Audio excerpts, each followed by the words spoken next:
we welcome our next external speaker, that is Eric Bouton from the European Space Agency. And the next talk, it's titled The Search and Rescue Service from Galileo. And Eric will give us a nice overview of this very interesting service of the European constellation. So, Eric, the floor is yours. Thank you. Thank you. Okay, good morning, everyone. Now I have my screen a little bit full with the presentation, so I cannot, and I'm also not physically there, unfortunately, so I cannot see who is there. But hopefully we'll get a little bit of time afterwards to interact.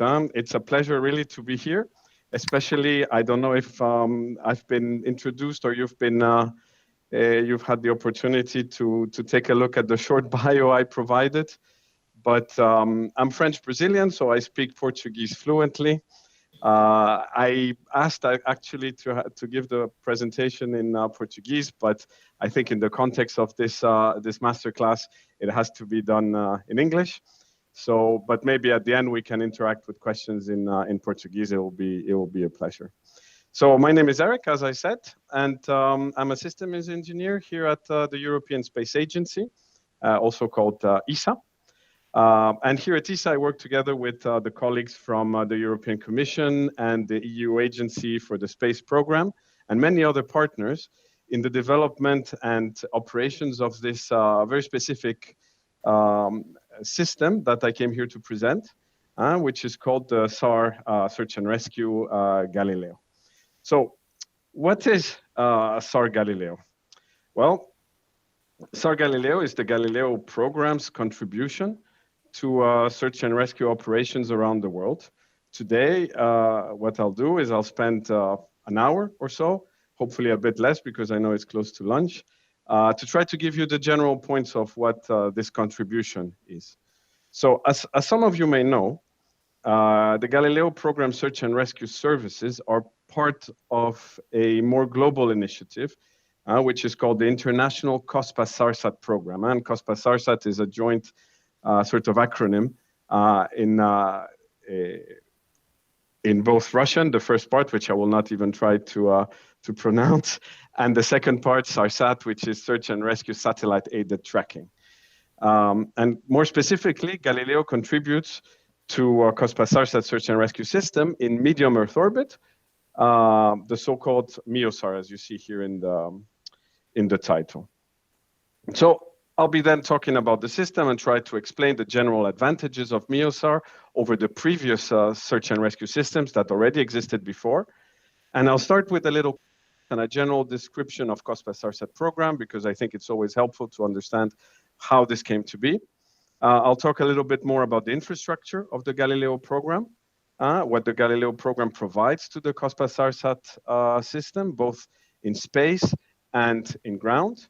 And I'll give some pointers on the performance. At the end, we'll spend some time on the specifics of the system and the specific sort of differentiator that Galileo has over other GNSS constellations providing search and rescue services. And then I'll give you a little bit of a few pointers on the performance that we have in SAR Galileo, as a few examples of the system in action. So I'll try to make it a little bit not too high level, but also not too technical, so we don't put you to sleep. And at the end, if I have some time, I'll spend a little bit to try to explain to you what, because these are very interesting times in the project.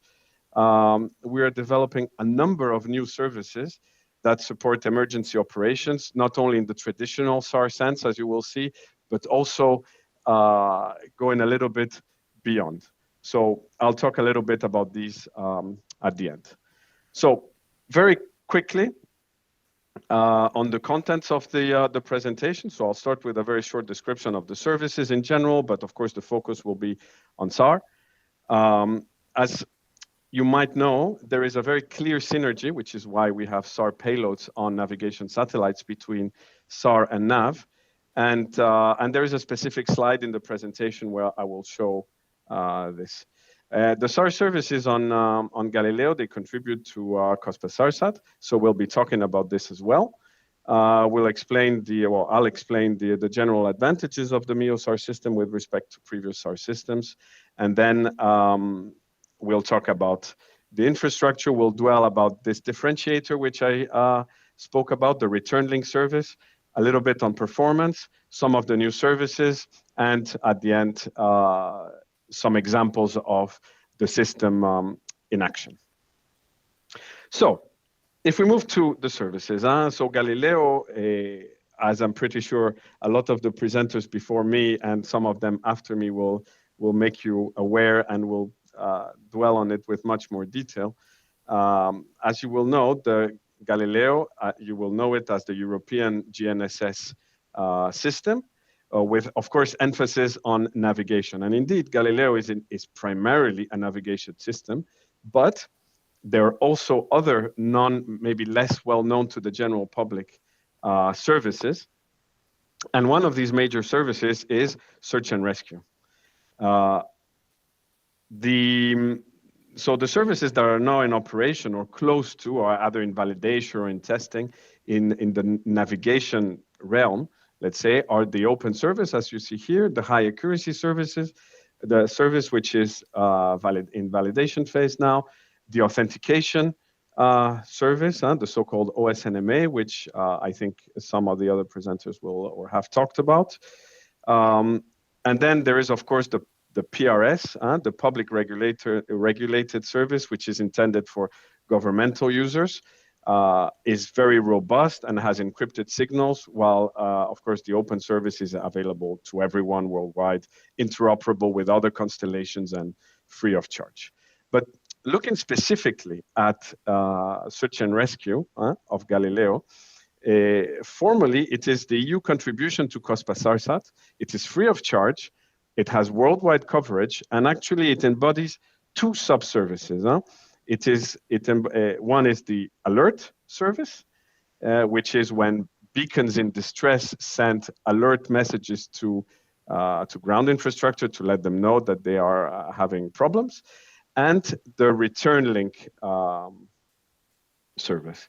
The forward link is normally the start traditionally, and then this is followed by the return link. And the return link today is an acknowledgement service which lets the people in distress know that their beacon has been detected and located. So SAR has been defined formally in the EU Council of December 2004. And it has been in development since approximately the beginning of the turn of the millennium, as some people like to say, just a little bit before. So the first documentation, at least I'm aware of, is 99 or something like this. It was formalized, as I said, in the EU Council of 2004 and confirmed the main characteristics of the system, which are still in place today. And within this, the Galileo SAR, or SAR Galileo, was defined as follows. So you will see that the Galileo system shall provide search and rescue by performing detection and localization of COSPA-SARSAT 406 megahertz beacons. And this led to the definition of the SAR Galileo alert system, which is today known as the forward link service.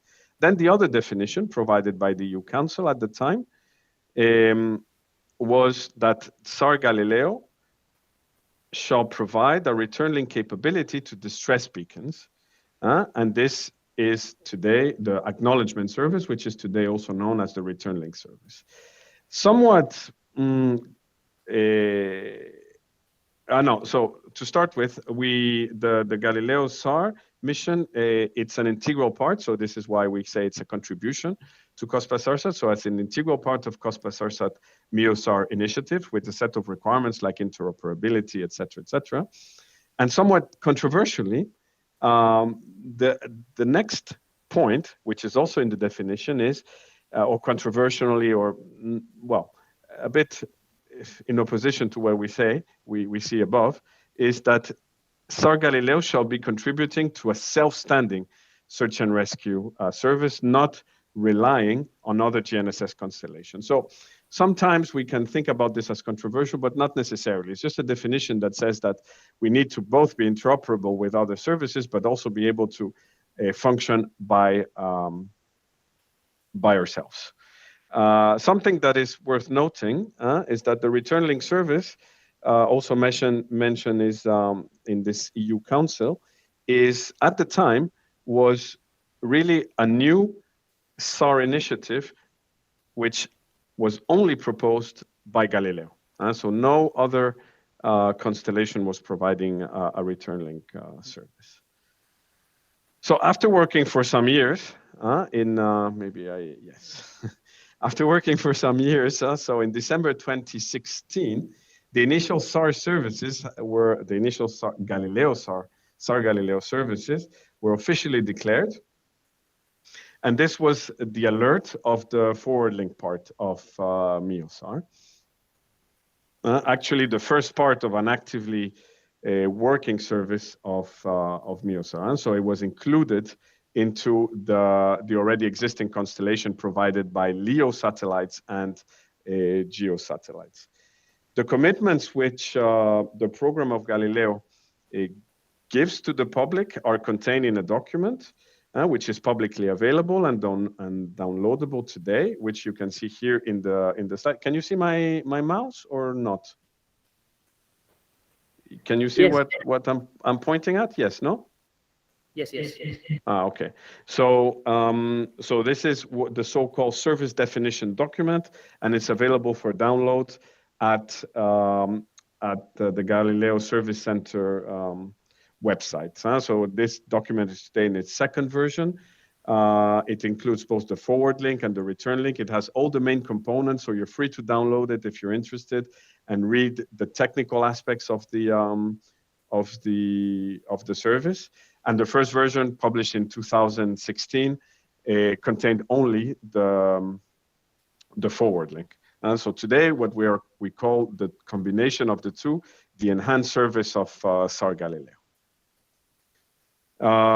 So yeah, and here in this slide is just a very quick slide to mark on the 20th of January. This was sort of declared as initial operations of the RLS.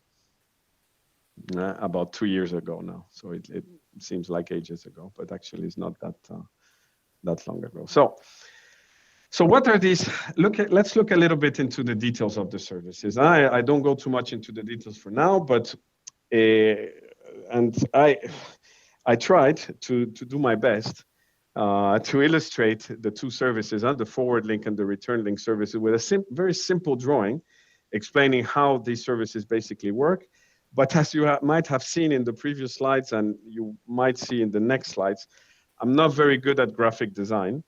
So in other sort of communication endeavors, I had asked our excellent colleagues from ESA Communications to try to improve my slides, and they provided with this very nice drawing here, which is very comprehensive and really explains very well how, in very sort of high-level terms, how the system works. And if we start with point number 1 here on the left, we can see that, of course, a distress starts at, let's say, at a boat. It can be a boat, it can be somebody hiking, it can be an airplane, which is in distress, but here it's illustrated as a vessel, which might be sinking, for example, and where a beacon, which is here, and which I will show you a little bit later, a physical embodiment of a beacon, is where a button is pressed or automatically activated, and this beacon starts transmitting an alert, which is relayed by a number of MEO or satellites in medium Earth orbit. It is either relayed by Galileo, but also other space segment providers, in this case GPS or GLONASS, and also Beidou. It's received by ground stations. And then the ground stations are called local user terminals, LUTs. And in the case of MEO, the ground stations that support the MEO satellites are called MEO-LUTs. These alerts are then processed by the MEOLOTs. The MEOLOTs calculate based on a number of things. They calculate, they detect, and then they calculate the location of the beacon. They estimate it, and then pass the information forward to within COSPA-SARSAT, in this case to mission control centers. And these mission control centers are in charge of distributing or routing all the information to the appropriate rescue teams, the so-called rescue coordination centers. And the rescue coordination centers then activate, whatever is needed, whether it's helicopters, ambulances, search teams, etc., etc. The mission control centers are also, when beacons transmit, are RLS capable, so return link service capable. They're also in charge of getting this information to the Galileo system, which then processes the information and is in charge of disseminating the return link to via a number of appropriate satellites to the beacons in distress. And the beacons then receive an acknowledgement that their alert has been well received, detected, located, so well received. And you can imagine how this is psychologically, this is really a boost to the people who are in distress. And this is proven to increase the will to live, if you want, in very urgent situations. In 2020 alone, just to give you an example, alert and location data provided by COSPA-SARSAT assisted SAR forces in close to 1,000 what they're called 406, because the beacons transmit in 406 megahertz. So 406 events, helping them to rescue more than 2,000 people. And in the life of COSPA-SARSAT since the 80s, well, you can almost linearly extrapolate what this means, but it's a lot of people. Mainly, the alerts occur on sea, but more and more we're seeing individuals using beacons when going hiking, for example. So, as I was saying, in the turn of the millennium, it became evident that there was a strong synergy between satellite navigation and search and rescue. And basically, this is because the orbits of navigation satellites are optimized for trilateration, which can be used both ways. In the case of SatNav, the satellites transmit the signals and the receivers on ground can determine their own position. In the case of search and rescue, it's the other way around. Instead of receivers, we have beacons which transmit signals, which are relayed by the satellites. And then on ground, several signals are combined to estimate the position of the beacons. But the principles, the geometries, and all the dependencies are really the same both ways. So basically, the same satellites can be used to receive signals from beacons, transmit navigation satellites to receivers. So this is basically for the synergies. And then, so recognizing this strong synergy, and in the process of the definition of MEOSAR, all major GNSS providers, as I mentioned, GPS, GLONASS, Galileo, and the Chinese BDS or Beidou, have declared at the time interest into and intentions actually to place SAR instruments aboard their satellites or their the future satellites at the time. So I'm not going to dwell too much on this slide, but the point I'm trying to make really is that there are now different constellations flying in medium Earth orbit, which board instruments supporting search and rescue. And if you know the amount of satellites that we have for Galileo, for GPS, GLONASS, and BDS, you can imagine the redundancy or the amount of coverage that we have, which really is enables a leap in performance. The first search and rescue satellites were provided by LEO satellites, satellites in low Earth orbit, which were not always invisibility. So a long time needed to be waited by the people in distress to actually be rescued. So when defining, going back to the definition of the system, when defining the MEOSAR system, the definition was done in a way that all instruments on board all of the different GNSS constellation would be interoperable. They were decided at the time to be transparent repeaters. And this is actually because at the time it was already known that the, let's say the signal sent by the beacons would need to evolve, but it was too early to say how the evolution would happen. And therefore, the best way to actually support any type of evolution is to have a transparent payload, which just takes the signal it receives and translates it if needed, and then sends it back as is back to the ground, and to really to offload all the processing back on ground, which can be changed much faster than what happens in the space segment. So MEOSAR really represents a major evolution of the system. It enables, as I said, significant performance enhancements with respect to what was previously available. And at the time, it started complementing this already existing system. But today, there are so many MEOSAR payloads that the dominant contribution, let's say, to SAR is provided by MEO. And slowly, LEO and GEO are starting to be phased out, or at least they will be at some point in time, and the MEOSAR will be the only provider. Last but not least, we also have, we're talking about the forward link, but now if we look at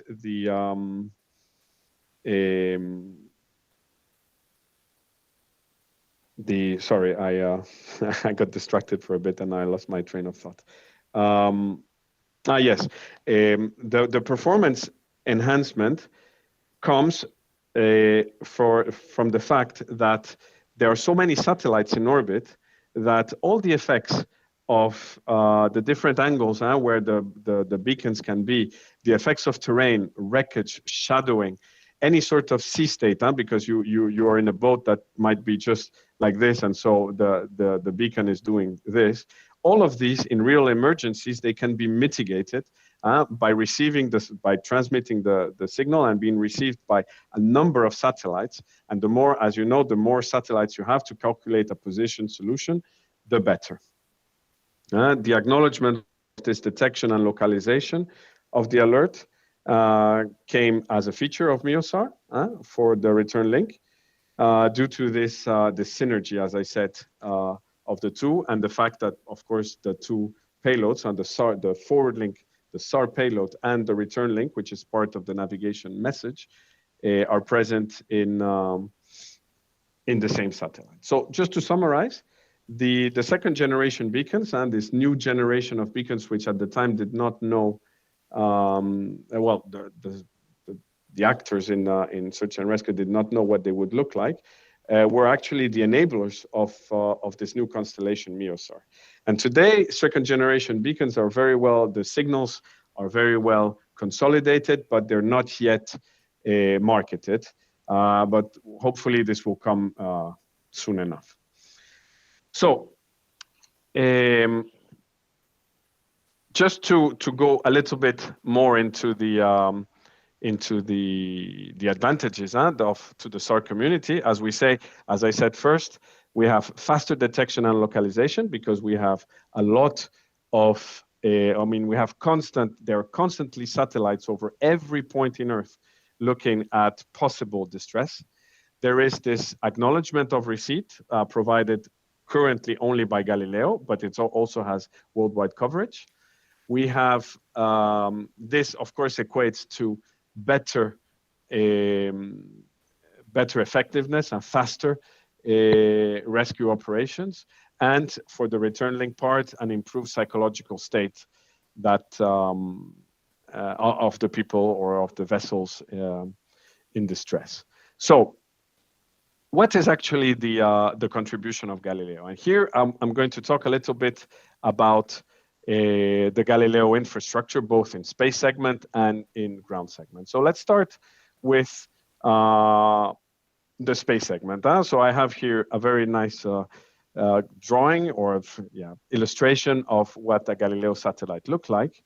And nominally, there are 24 of these satellites in orbit with SAR transponders on. And this number, of course, varies a little bit up and down depending on the launch schedule, the satellites which are being replaced, replenished. Some satellites sometimes are not working or they're being maintained, et cetera, et cetera. So on the right side, you can see a little bit of this picture. And you will see that there is both the navigation antenna here and the SAR antennas here on the bottom. They are, of course, placed to face Earth. And what you can see is that in yellow is signals from the emergency beacons are sent in 406 megahertz. They're received by these 6 helices, and then they're processed, or they are not processed, but they are amplified. Their frequency converted to L-band, and then they are downlinked back to Earth, to the ground stations, by this central retroreflective, difficult word, retroreflective L-band antenna to the ground stations. Then with the return link, this is processed, and then a return link is uplinked to the navigation payload via C-band. And then the return link message is sent back to the beacons, not necessarily on the same satellite. And here is just an illustration, but not necessarily on the same satellite, back to the beacon. The first 2, just for the story, but the first 2 Galileo satellites with SAR payloads were launched from Kourou in October 2012. So that's quite a long time ago. Now on ground, we have quite some infrastructure, and actually Galileo is the biggest provider of ground segment, single biggest provider of ground segment infrastructure to Cospasarsat. And there's a number of facilities. And here I'm going to try to not cram you with too much information, but basically what we have is 3 MEOLUTs. Remember the name I told you is the ground stations that receive the message. We have 3 MEOLUTs at the sort of making a roughly this figure here, trying to cover as much Europe as possible. So they have 3 MEOLUTs at the points of Europe. We have one here in the Canary Islands. There's another one in Cyprus, and another one here in Spitsbergen in Svalbard in the north. So all of these 3, they cover the whole of continental Europe, and actually a lot more. And at the moment, we even have a 4th MEOLUT that is currently in procurement. It's almost ready to start operations in La Réunion. This is a different technology. It's a new type of MEOLUT, and it will be used to cover a big hole that there is at the moment in detection and location capabilities in the Indian Ocean. So one important aspect of this ground segment is that it is actually, because as you know, the more signals you are able to acquire to do your calculations for position, the better. So there is these MEOLUTs, they have all been constructed and designed to operate in a networked way. So they all have what we call a coordinated tracking facilities, a coordinated tracking plan, which means that they all have, as you see here in the small figures, they each have 4 antennas. So each of these dish antennas are able to track one single satellite, making 12.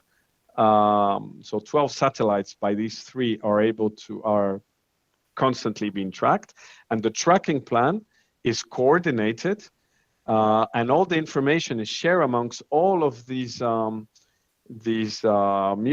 Each of them then calculates the position using as much information as it can, and all this information is shared via what we call a MEOLOT tracking and coordination facility, which sits here in the center of Europe, actually in Toulouse. So we have basically one giant distributed MEOLOT with 12 antennas, which is able to really offer excellent performance. And this MTCF, which is called, so the MEOLOT Tracking and Coordination Facility, sits in France, in CNES's facility, the French Space Agency, because as you know, well, not because, but as you know, the French are one, or maybe, as you know, or maybe not, but the French are one of the founders of COSPA-SARSAT, and the French have a lot of experience today, together with the French COSPA-SARSAT team.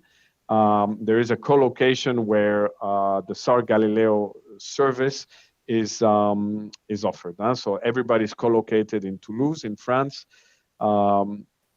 providing these or coordinating all of these equipment.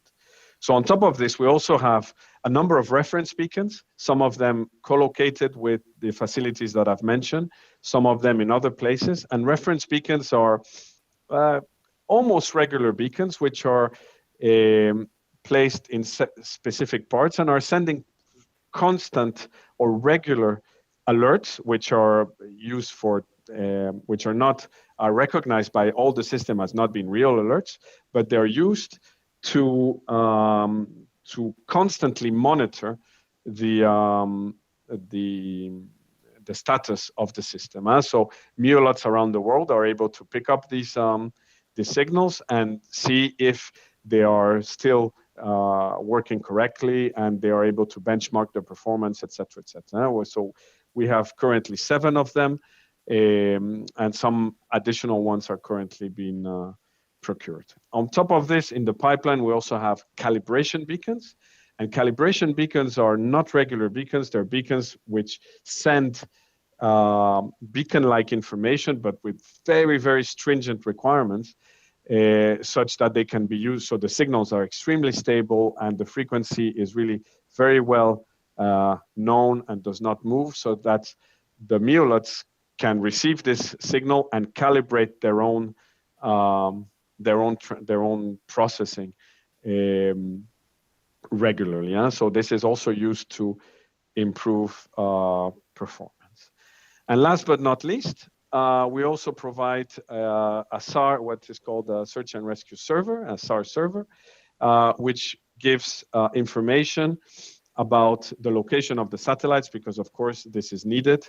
And typically MEOLOTs use the ephemeris, so the signals coming from the satellites, but sometimes it happens that this is not available. So as an alternative orbital product sort of service to the users of search and rescue services, we also provide a ground-based information, which is accessible to them in case they cannot use ephemeris coming directly from the satellite. So this is all. So together, as I said, the search and rescue, the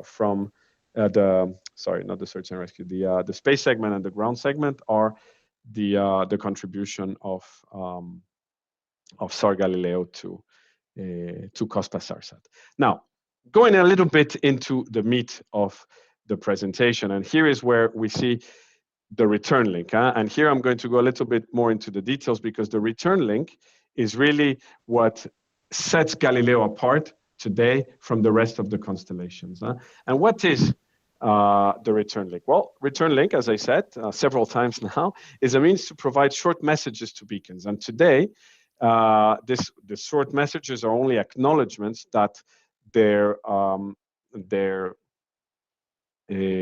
message, their distress has been located, detected, and located. But there's different services that are also available. We code these messages now with acknowledgement, but there is information that other types of information that can be conveyed. And this is what I told you, where we are defining these other services.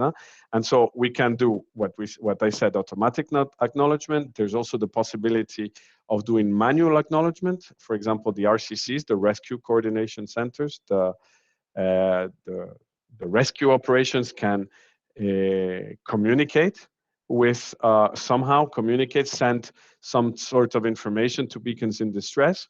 There's also the possibility to command beacons, for example, to remotely activate a beacon or to turn off a beacon which is providing false alerts, different types of things. And we can also change the power or the burst rate. All of these are technically possible, but of course, not all of them are going to be deployed for different reasons, not only technical, and there's also programmatic reasons and things like this. And there's also distress position sharing, which is a very interesting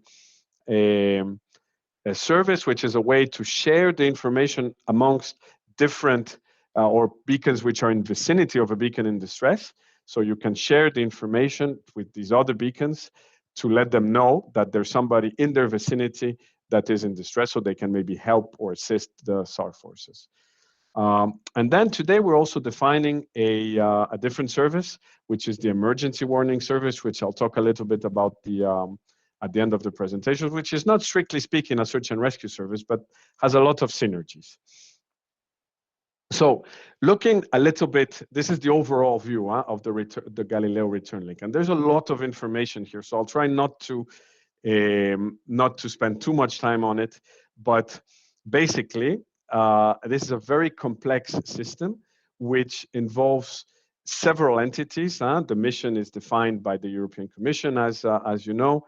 ESA is what we call the system design authority. So we define the system, and today this is all operated and procured by the EU Agency for the Space Program, in part, which delegates some of their tasks to the French Space Agency, to CNES, to operate the SAR ground segment.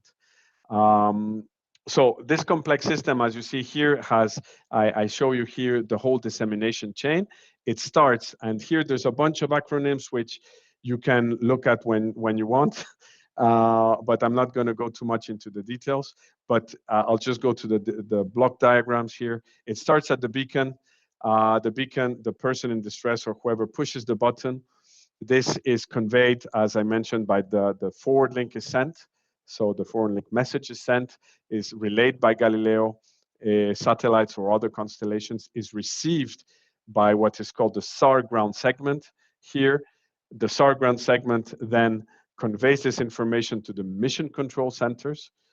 The mission control centers route this information back to Galileo, to the return link service provider, which is the entity that receives the request to send return link messages, builds the return link, and then requests the satellites or the core infrastructure that you see here on the right to disseminate these messages. And then this finishes back at the beacon, which receives the return link message. And in the next slides, I'm going to try to focus a little bit on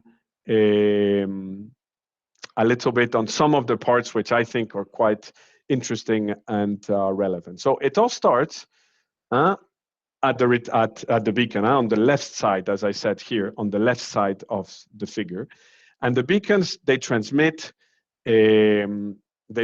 forward link alert messages. And these forward link messages are built typically, as you see here. It is a sequence of 144 bits with different fields. You have headers, you have synchronization, part, you have headers, you have identifiers, you have position information, if this is available. There are different things. And here I try to illustrate specifically what is called the location protocol, the RLS location protocol, where you can see that an RLS beacon, so an RLS capable beacon, transmits their forward link message, telling the system that it is here in these bits, it is RLS capable, so that the ground infrastructure forwards this back to Galileo to say, hey, this guy wants an RLS, send an RL return link message sent to it. Then there are beacon identification, like country code, beacon type, etc., position information, and here you have additional RLS type of information. So it all starts here, and this message is, of course, different for each type of beacon, but they all typically look like this. The specification is freely available in COSPAS SARSAT, and you can take a look at it. This is specifically for first generation beacons in specification T001. At the end of the presentation, there are some links which you can freely look at. But different types of beacons will send different types of message. Then this message is received and it's then sent back. So I go back one slide, it's then sent back to, it arrives at some point, this exact message at some point to the return link service provider, which builds the return link message to be sent back to the beacon. So what does this return link message look like here? So the return link message is sent as in the navigation message through E1 in the frequency which is shown here, and it is again the structure is freely available. It's defined in the open service signals in space ICD, which you can download from the Galileo Service Center website. And there are two types of RLMs. There are short RLMs and long RLMs, but basically there are three main fields. There's the beacon ID, which is sent back to the beacon. This is built using the information that is provided in the forward link message. This allows a beacon which is listening to know that it's a header to the beacon knows that the message is for it. There's a message code which I will show a little bit later, which defines which type of service this is. So we have 4 bits, so typically 16 bits. 16 types of services like acknowledgement, what I said, or command, or two-way communication, things like this, and relevant parameters for this particular service. And depending on the service, of course, more or less parameters are made available. So this, as I said, is transmitted in the nav part and the navigation part of the signal. And so it is split. As I said, it is transmitted in E1, and it is split in, depending if it's a short or a long RLM, in several parts, either 4 of 20 bits or 8. And you will see that every I say odd, well, every 2 seconds, there is a dedicated part here. So you have 22 bits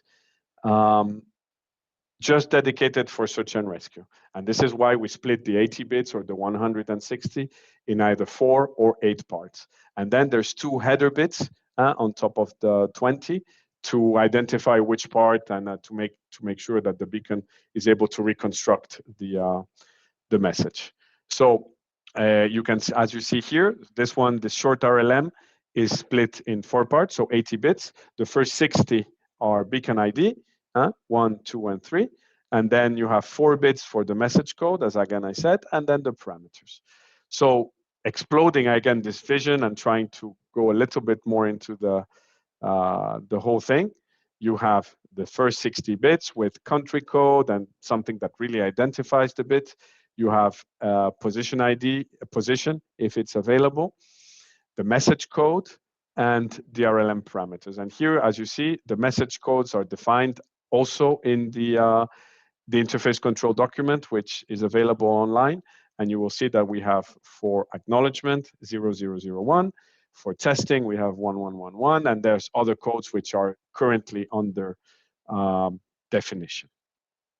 So now we go back. So sorry, I'll go back again a few slides. So now imagine that the message is ready to be sent. Well, we need to know which satellites are going to transmit this message back to the beacon. And what we have to bear in mind is that there's several things, because one might think, well, we received it from we received this message, the forward link from, let's say, 3-4 satellites. Why not use the same? There are several things that this would be at least my first thought, but then again, the beacons are really subject to several conditions. Well, first of all, what we have to bear in mind is that the beacons are subject to several conditions which might make it not obvious that the same satellites are used. So the first thing is that you might first not have used Galileo satellites to compute the position. Remember, it's a contribution to COSPAS-RSAT. And then your beacon might be in a situation where just using the same satellites is not the best. So take, for example, the figure I have here. So I would say that the alert was initiated when this aircraft here was not upside down and had not crashed. So the beacon was looking nicely upwards. And so you could think, Bob, probably the satellite that has the highest elevation on top of the beacon would be the best. But now the beacon is like this, so it's no use to send something on a satellite that is right above it, and perhaps a satellite with very low elevation here on the horizon, which would work better. But of course, you cannot know this because you do not know what the situation of the beacon is at this time. So we had to. So the beacons, of course, they are. Sorry, I have. Yes, there we go. So the beacons are subject to really unpredictable and arbitrary positions and surroundings, and depending on this, so you have harsh weather, sandstorms, whatever, blocking. You're in the middle of a mountain. So there's several things that can happen which make it less efficient to transmit over satellites with very high elevation, and therefore we had to work out a way to transmit all of this information, trying to maximize the probability of reception of this return link in most cases. And a priori, the only requirement we had, which was defined at the beginning of the mission, was to use at least 2 satellites for redundancy purposes, to use 2 satellites to transmit redundantly, at least, to transmit this RLM. But then a whole design needed to be done. And here I'm going to show what the thought process of defining this what we call the satellite selection algorithm. And here there's a nice MATLAB drawing that you can see here. And this is a possible strategy but there's several possible when selecting the satellites to transmit the RLM. So we first take, of course, the satellites which are in visibility of the beacon. So you have the beacon here. You have to choose, of course, you have several of them available to you. You have to choose the ones which are in visibility and have at least some sort of elevation, maybe 5 degrees.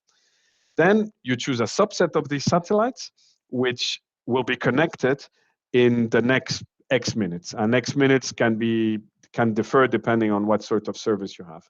If you have an acknowledgement, you can take a little bit more time. But if you want to activate a beacon remotely, you don't have that much time. So now you have to really choose the satellites which are connected as fast as possible or as close as possible in time. And then what you could do, so then you have your subset of satellites that are available to you. Then, because you don't really know how your beacon is, I think a fair guess is, let's take one satellite that is in very high elevation.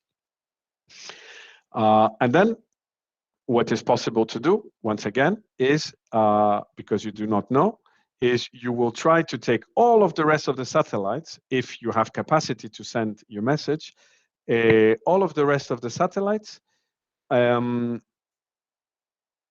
which maximize the diversity, how's it called? How do you say that in English? The spatial diversity, because it's not obvious. If you have 2 satellites that are very close to each other, maybe they're not very good to be used in parallel to send the messages because of the highly correlated signal. So you don't really improve robustness. And this is actually what is done today. So what we do is we choose the satellite with highest elevation, and then we choose a second satellite which has the biggest, the least correlated signal possible. And in this case is the one that provides the most, sort of the furthest from the first satellite in high elevation.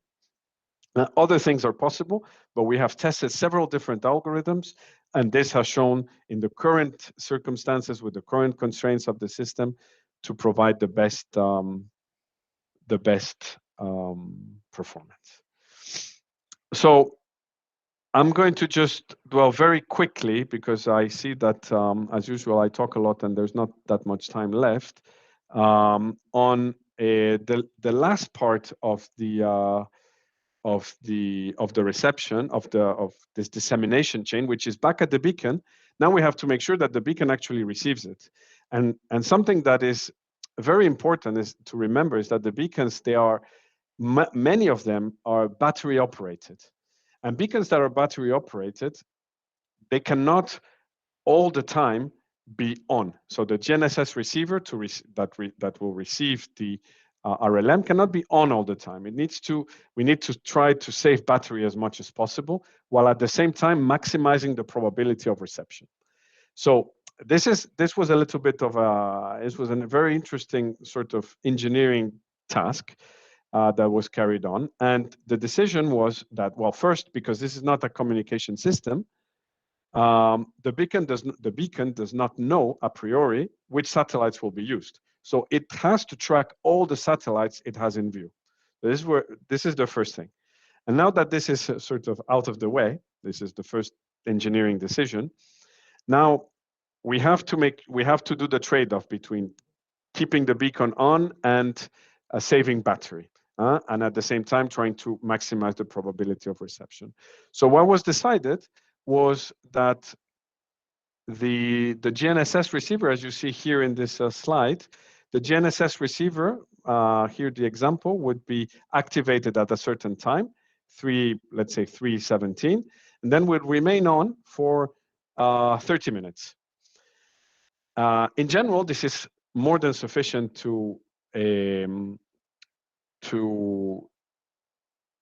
get the message across. But in case it is not, there are other activation windows which have been defined in the subsequent hours, where the beacon remains active for 15 minutes and then turns back off. This in our test has shown that it is very rarely used, and typically the first 30 minutes are enough to convey the information.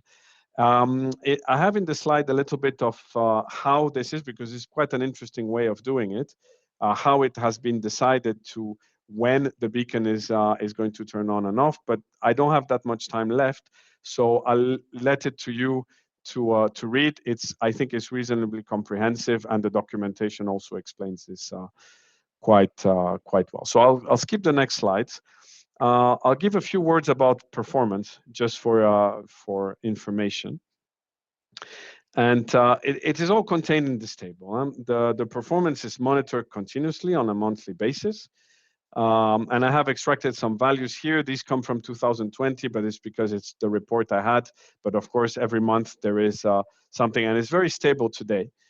So it doesn't really change much. And this, as you see, it's all very green, so it all works quite well. And the things that we use to assess the performance of the system are listed here. So we have the location probability after one beacon burst. So the beacon sends one alert. Then the location probability after more bursts. Of course, we have more information, so we should have a better probability of location, and et cetera, et cetera. Then latency, of course, of the return link, because we want to ensure that we send this in a timely manner, and the probability of reception of the return link as well needs to be very, very high. So these are what we call minimum performance levels, which are assessed every month, and they're continuously being monitored to make sure that the system is providing continuously and with a very high availability, a very good service. So here I show you a little bit some performance tests that we've done, and here I show you the loop, the end-to-end loop. So first starting with the forward link, detection at MEOLOT, then sending back to mission control centers, back to Galileo, and RLM, so return link sent back to the beacon. And we see that the minimum performance levels for the forward link loop, at least the Galileo part, is 15 minutes. And typically we do this in less than, at least 95% of the time, in less than 3 minutes, 2 minutes and 39 seconds.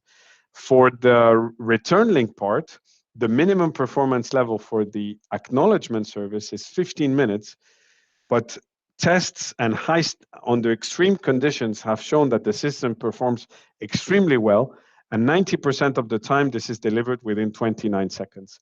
So the whole loop works extremely well, and maybe in less than 3 minutes or 4 minutes, you have location detection, location of the beacon, and reassurance to the people in distress that they have been detected and located. But this is quite an achievement, I believe. So now I'm going to skip a lot of slides, but they're all there and very well explained. I'll just talk a little bit about this slide, a little bit in more detail. But this is about all the new services that we have been defining, that we are currently defining in the program at the moment. So there's quite a lot of work because these involve a lot of people, a lot of different agencies and stakeholders to make sure that everything is deployed well without interruption to the currently operational system, which is saving lives. And so this is what we're basically doing nowadays.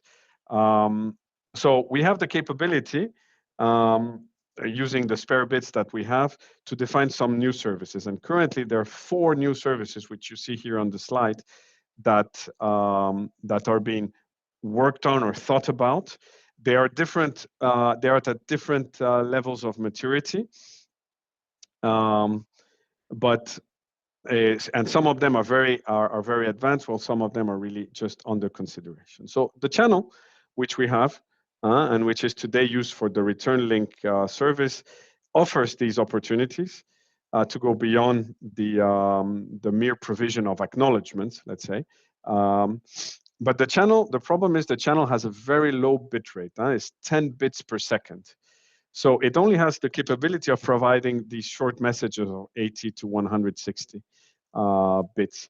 And each short RLM or long RLM, even if it's a long RLM, is still quite short. So on the other hand, we have this global coverage, which is very reliable because we disseminate via multiple satellites. And it makes the provision, let's say, of information to users with when no ground infrastructure is available. And you will see that this is crucial in the emergency warning service. So the first service which we've been thinking of is the beacon command service. There is already a standard that has been published by the aviation industry. It's called, and what I said is the remote beacon activation. So it's a sub-service, let's say, of the beacon command service. And it's used to activate remote beacons remotely in case of an aircraft, for example, disappearance, or a non-responsive crew, a hijacking, or something like this. So something that comes to mind is the case of MH370, which would have been the typical use case for the remote activation of a beacon. So this has been worked in European standardization forums, and now we're starting the implementation. We're defining the service and starting the implementation within the system. Then there is the next service, which we have a demonstration project going on, including the definition of a prototype, or the building of a prototype of two-way communications. And two-way communications is a combination of the forward link and the return link, which enables, based on predefined messages, sort of question and answers scenario where a person in distress or a group of people in distress would be able to answer questions from the that are asked from the rescue centers, like the rescue coordination centers. Like, for example, how many people are there? What kind of emergency is it? Is it life-threatening immediately? And things like this. Then the third type of service that we've been defining is the distress position sharing, which I mentioned a little bit about, which is the making available the position of a of a person in distress to other people in the vicinity so that they can assist in the rescue operation if possible. Here, this is only under consideration, but it is one of the services where the infrastructural changes to start providing the service are really minimal. So it could be kind of a low-hanging fruit to be able to implement. And last but not least, a slightly different services, which is not strictly speaking search and rescue, is more a notification service, is the emergency warning service, which is also quite mature now, and the implementation is under preparation. There's still some service definition going on, but it is quite mature, and it is not search and rescue, but it is really there's a lot of synergies between them, especially with the remote beacon activation, where you have somebody requesting the activation of a beacon or the transmission of a return link without initiating the action from a beacon first. So here, what we want is that authorized users are able to think about the government wanting to alert their population of an imminent urgency. So you broadcast these emergency warning services to the public, which have Galileo compatible receivers. And this is especially important when you do not have any ground infrastructure available. So you could think about all of the terrestrial infrastructure having been destroyed or being not available. And we have a very good example here in Europe. Last year, I think it was both in this area where you have Luxembourg and Belgium and Netherlands and Germany, there were floods in the summer and all of the terrestrial infrastructure was not working and the population was not reachable. So this is a very good opportunity to be able to reach the population when you have no ground infrastructure. So I'm going to have to skip a lot of slides, but I wanted to show you. So all of this I have detailed it in the slides here, so I tried to make it as comprehensive as possible, so you can take a look. So here, for example, you have the slide which explains a little bit how the distress position sharing works. They all have more or less the same visuals. So once you get one, you will get it the others very easily. I just wanted to show you before we stop a few of the how the system works in action. And first of all, I have brought with me, unfortunately, you cannot see them because I'm not there, but I have brought with me actually two real search and rescue beacons, two different types. The ones that you see in the slide here so there's three main types of beacons. PLBs, which are personal locator beacons for people for individuals. There's ELT, which are all on aircraft. These are big boxes, which is why I don't have one here. And there's EPIRB, which are always aboard boats and sea vessels. And so here you have an EPIRB, which is a PLB, which is quite a small little thing. It has only one button, and basically you just have to remove the cap. Then there's the antenna that pops out, and you push the button, which I'm not going to do. You push the button, and you have started this emergency, the search and rescue procedure. So this is one, which is very light, and you can carry it in your backpack, or some people carry it on their waist and things like this. So this is one. And then you have an EPIRB, which you can typically find on masts in like pleasure boats and things like this.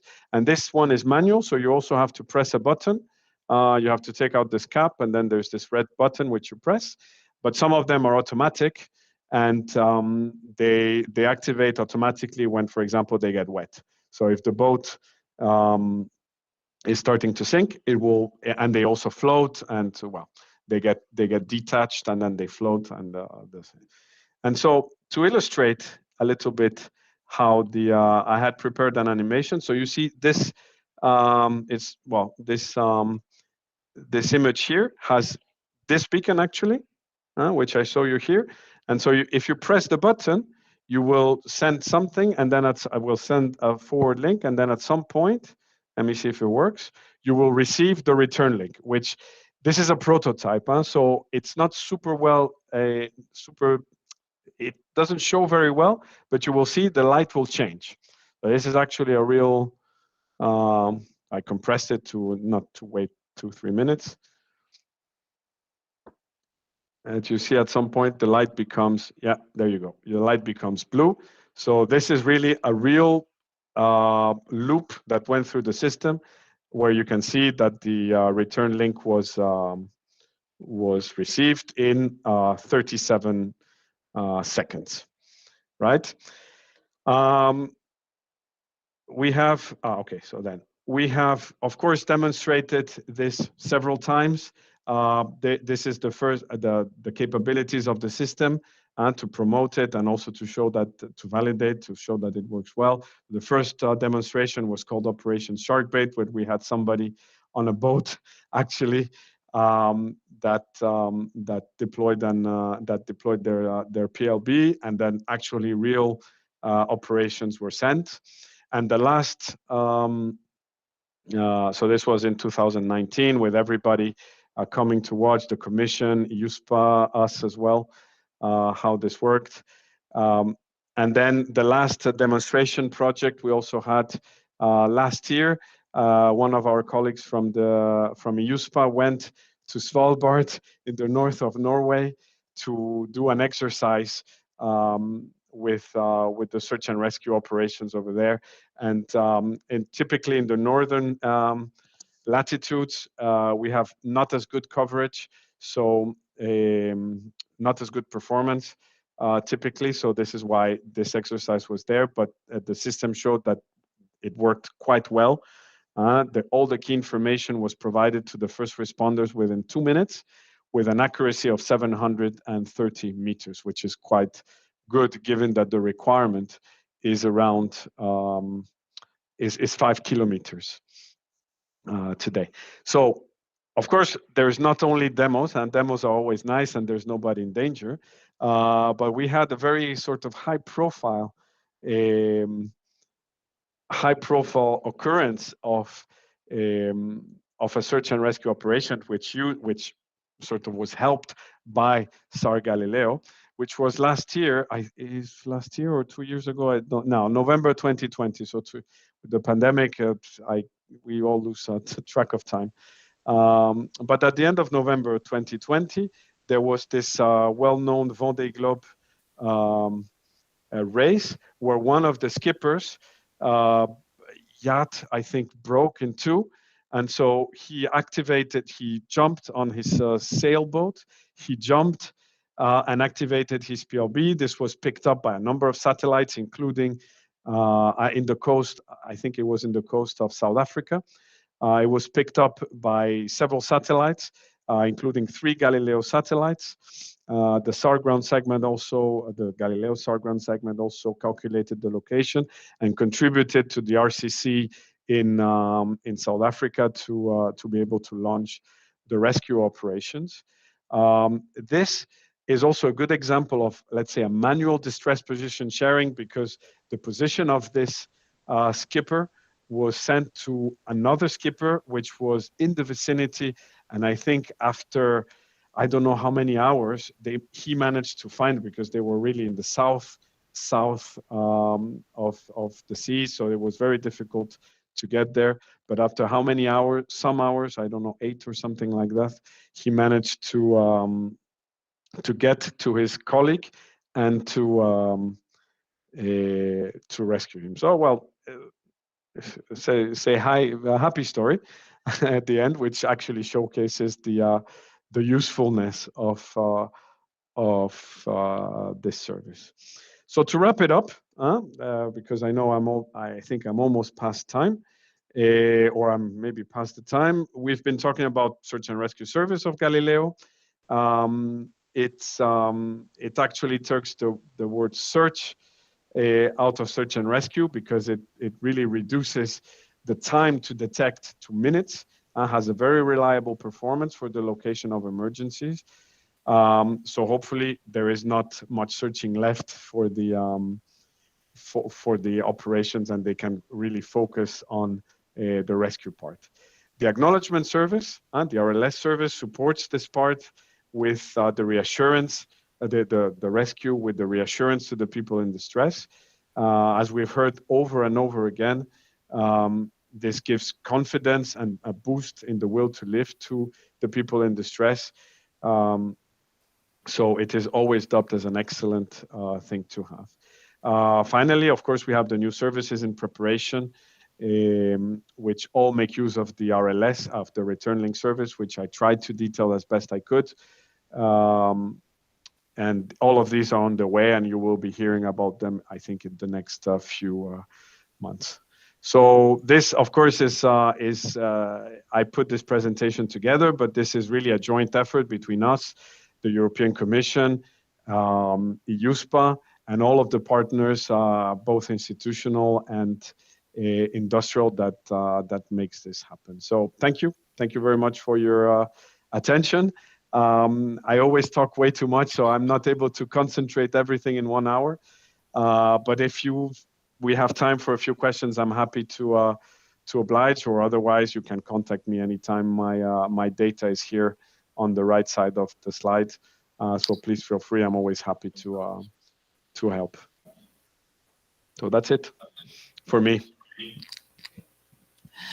And Eric, thank you very much for this presentation, very updated and very complete. I have a question on slide 34, that unfortunately you skip because of the time. Yes. I was very curious to see what is the level of adoption into the civil aviation, because exactly this would have helped a lot into this case that you are mentioning here, no? When an airplane disappears in the middle of the ocean, the search and rescue service could have helped locating this incident. Could you say a few words about the civil aviation? What is the level of adoption, or what is the plan? What I can say is that the civil aviation, say, community here in Europe, we are represented by the EUROCAE, are very interested in this. And actually, there is already a standard that has been published. So there's a lot of work that it came actually from them to define this this service. So there is a whole work before implementing this into our system that has been done. So there's a whole standard already ready to implement. Now we have to implement it in the system. As for the level of adoption, I know that ELTs are mandated in all European, I think, registered aircraft. So beacons with these capabilities. I don't know exactly if they will all have RLS capabilities to support this, but I think at least in my system level simulations, we always used, based on data that we have, something like 50% market penetration when this will be mature. So now, of course, there's nothing because in the market, because it's still a service under definition. But I think when it will be mature, we're talking about 50% adoption mandate. If this goes further, I cannot really say, but I think for sure the civil aviation is extremely interested in this capability. Thanks. Thanks a lot for this clarification. And I think to be honest, just to say, I put a small disclaimer. I'm not the best person to answer this. The colleagues from EUSPA and especially market development colleagues will be in a much better position to reply to this, because I'm more in the system and the implementation part in terms of system design, rather than knowing all of these numbers. But I've had several discussions with them, and this is what I know. But if you want really more detailed answers, you can get them definitely through the market development colleagues from EUSPA. Okay. Thank you very much. I think this is a very nice differentiator from Galileo, the European definitely that we should be really proud of. Okay, so definitely. It's actually just one thing is that is the first Galileo service that has been, so the RLS, which is only Galileo, is the first Galileo service which has been declared in full operational capability in 2021 last year. So COSPA-SARSAT agreed to declare this in FOC, which is quite an achievement because this, I mean, you can imagine the level of complexity involving so many stakeholders.